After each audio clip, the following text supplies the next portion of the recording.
بہت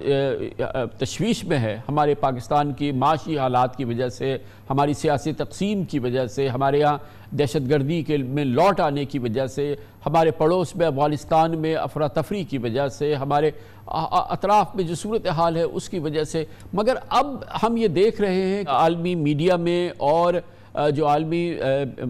نامی گرامی تھنک ٹینکس ہیں وہ پاکستان کے بحران کا جب ذکر کرتے ہیں تو دنیا کو یاد دلاتے ہیں کہ پاکستان ایک جوہری طاقت ہے اور وہاں یہ ایک دگرگو کیفیت ہے. تو یہ ایک ہماری اپنی پریشانی ایک جگہ، مگر دنیا میں اس کا جو اینگل لیا جا رہا ہے وہ شاید بہت تشویشناک ہے. جی خان صاحب، یہ پاکستان کی جو جوہری طاقت ہے، جو پاکستان کو اللہ تعالیٰ کے فضل سے ایک اتنی مضبوط ملک بنا دیا ہے پاکستان کو،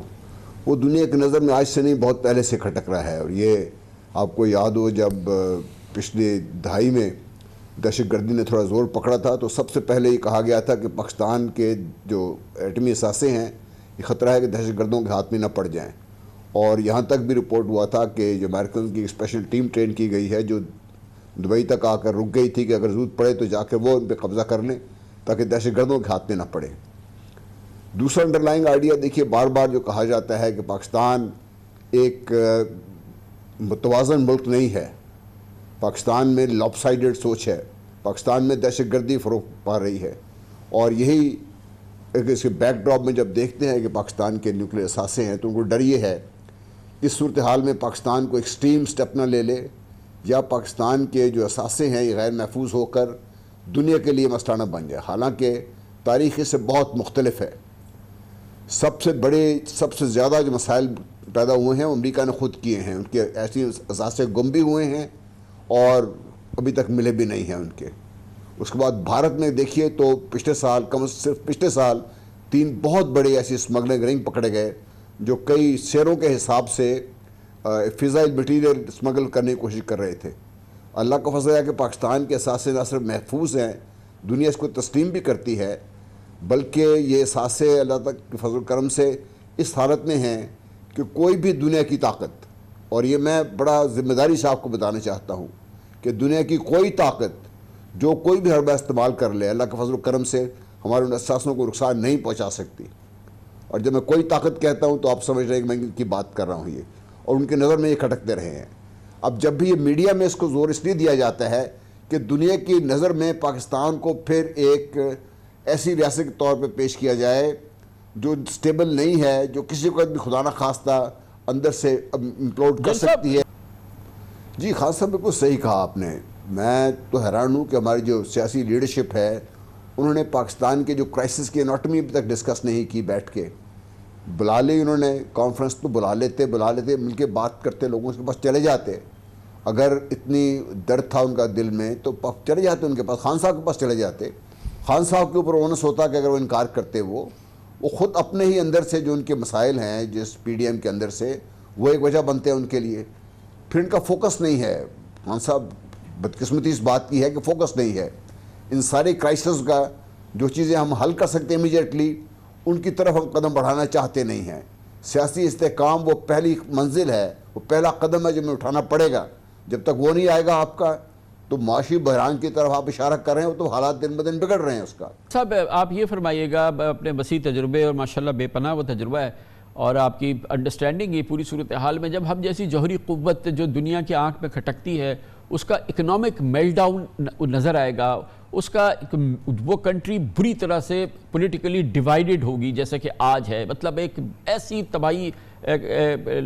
خط تنسیق ہے ملک کے درمیان جس نے بالکل ملک کو تقسیم کر کے رکھا ہوا ہے. ہمارے یہاں دہشت گرد اس کمزوری کو بھاپتے ہوئے لوٹ کے آ گئے ہیں. آپ نے دیکھا کہ کتنا بڑا واقعہ پشاور میں ہو گیا ہے، اس کے بعد ہمارا فی الحال تو کوئی رد عمل سامنے نہیں آیا ہے. اور ظاہر ہے کہ یہ واقعہ ہوا ہے تو یہ آخری واقعہ اللہ کرے ہو، لیکن شاید یہ آخری واقعہ نہیں ہے اور یہ ایک نئے دور کی ابتدا ہو گئی ہے پاکستان میں. تو آفٹر آل اس بھیانک پورے منظرنامے میں ہمیں اس بات سے آگاہ ہونا ہوگا نا کہ ہمارے جو ایگزسٹنشل تھریٹ بن رہا ہے یہ ساری صورتحال، اور دنیا اگر اس پوری صورتحال میں ہمیں اللہ نہ کرے اس طرح کی کیفیت میں بات دیکھے گی تو پھر سوالات اٹھائے گی نا جو کہ ہمارے لیے بہت ان سے نمٹنا اس کمزور معاشی حالت میں، اس کمزور اندرونی خلفشار میں، اس سے نمٹنا ہمارے لیے مشکل ہوگا نا سر؟ جی خان صاحب، یہی عرض کر رہا ہوں کہ بھئی جب پاکستان کے اندر سے ہم خود احساس نہیں کر رہے اس چیز کا، جب جو ہمارے دعویٰ دار ہیں ہمارے حکمران ہونے کے، سیاسی لیڈرشپ کے جو دعوے دار ہیں، جب وہ خود اس کا احساس نہیں کر رہے کہ پاکستان کے خطرات کس قدر شدید ہیں اور آئے دن بڑھ رہے ہیں، اور ان کو خطرات کو کم کرنے کے لیے کم از کم آپ نے کوئی قدم ایک تو اٹھانا ہے نا، ابھی تک اس قدم کو اٹھانے کو ہم تیار نہیں ہیں۔ باتیں آپ سن لیجئے ان سے جو بھی کرنے چاہتے ہیں، جب تک خود بحیثیت قوم ہم ایک ذمہ دار قوم کے طور پہ سامنے نہیں آئیں گے، اور کہ سب سے پہلا جو ہوگا وہ آپ کے قوم میں اتحاد کی ضرورت ہے۔ اتحاد اس لیے نہیں کہ بھئی آپ ہر چیز بھول کے سب ایک پلیٹ فارم پہ کھڑے ہو جائیں گے، سیاسی اختلافات رہیں گے، لیکن ان سب کے باوجود دنیا آپس میں مل کے بیٹھ کے اپنی ملکی مسائل تو حل کرتی ہے نا۔ ہم اس طرف جانے کو تیار نہیں ہیں، ہم جو سخت فیصلے کرنے ہیں اس کو تیار نہیں ہیں ہم لوگ۔ تو وہ جو دشمن کوشش کر رہا تھا کہ ففتھ جنریشن وار کے ذریعے پاکستان کو اندر سے کمزور کرے، دشمن کو تو کوئی ضرورت ہے نہیں اس بات کی، ہم خود جو اپنی جڑیں کاٹنے پہ بیٹھے ہوئے اس چیز کے لیے، سب سے پہلے خود اپنا ہاتھوں میں روکنے ہوں گے نا۔ ہاتھ سے آ رہی ہیں تو پرے رکھیں گے تو ہی بات کریں گے نا ہم ایک دوسرے کے ساتھ مل کے۔ دیکھیے خان صاحب، میں نہ چاہتے ہوئے بھی میں یہ بات کرنا چاہتا ہوں، جناب منیر صاحب سے میں ڈائریکٹلی مخاطب ہوں آپ کے پروگرام کے تھرو۔ نیشنل سیکیورٹی تھریٹ ہے ہمارے لیے اس وقت، پاکستان کی سالمیت داؤ پہ لگتی جا رہی ہے، اور یہ جس طرف ہم اشارہ کر رہے ہیں کہ ملک کو اتحاد کی ضرورت ہے، مل کے بیٹھنے کی ضرورت ہے، اکٹھے مل کے حل نکالنے کی ضرورت ہے، وہ آلریڈی ہم اس سے میرا خیال ہے لیٹ ہو گئے ہیں اس سے۔ اس کو جتنی جلدی ہو سکے، اگر میرا بس چلے میں کچھ کر سکوں تو میرا خیال ہے کل میں پکڑ کے سب کو بٹھاؤں کہ بیٹھیے and hammer out a solution for Pakistan please.